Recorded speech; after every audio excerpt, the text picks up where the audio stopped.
5వ రోజు ధ్యానానికి స్వాగతం. Welcome to day 5. The title for today is favoured but afraid. దయపొందినది భయపడినది. నేటి పాఠము లూకా సువార్త 1వ అధ్యాయం 26 నుంచి 38 వరకు మరియ జీవితం నుంచి మనం నేర్చుకుంటున్నాం.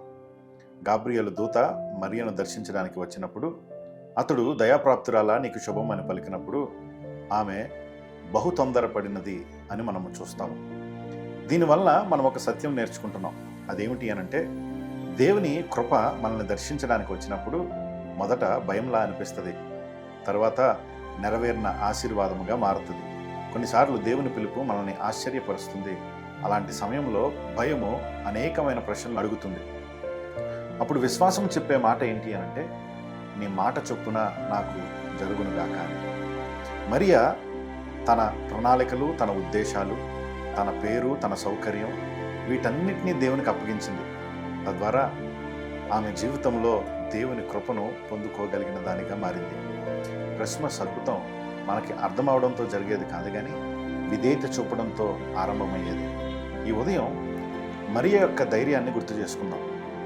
దేవుడు నిన్ను కూడా అసౌకర్యంగా అనిపించే మార్గాలలోకి పిలుస్తుండవచ్చు.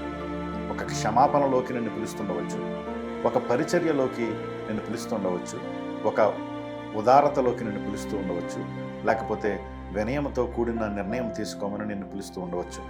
మరియలాగా నీవు కూడా నేను సామర్థ్యం లేని వాడిని, నాకు అర్థం కావట్లేదు అని నీకు అనిపించవచ్చు కూడా. కానీ దేవుని కృప కనిపించని దారులలో అవును ప్రభువా అని చెప్పే వారి మీదకి వస్తుంది. ఈరోజు మరియ యొక్క ప్రార్థన నీ హృదయంలోనికి రాని నీవు కూడా మరియతో కలిసి ఆ ప్రార్థన చేయి. ప్రభువా, నీ మాట చొప్పున నాకు జరుగునుగాక. సమర్పణతో ఆరాధిద్దాం, ఆనందంతో సేవ చేద్దాం. క్రిస్మస్, ఈ అడ్వెంట్ సీజన్ మనకి చెప్పేది ఏంటి అనంటే, దేవుని యొక్క మహిమ సాధారణమైన విధేయతలతో ఆరంభమవుతుంది అని. ప్రియ దేవుని బిడ్డ, ఈ మాటలు నాతో ఆలోచించు. కృప పిలిచిన వేళ మన హృదయం మొదట కంపిస్తుంది. వైపు నీడలోనూ విశ్వాసమే ముందుకు నడిపిస్తుంది. పథకము విడిచినా, ప్రణాళికలు మానినా ఆయన ద్వారా నిలుస్తాము. నీ మాట ప్రకారం జరుగునుగాక అని పలికితే అద్భుతాలు చూస్తాం. నిశ్శబ్ద సమర్పణలోనే దేవుని కార్యం పుడుతుంది.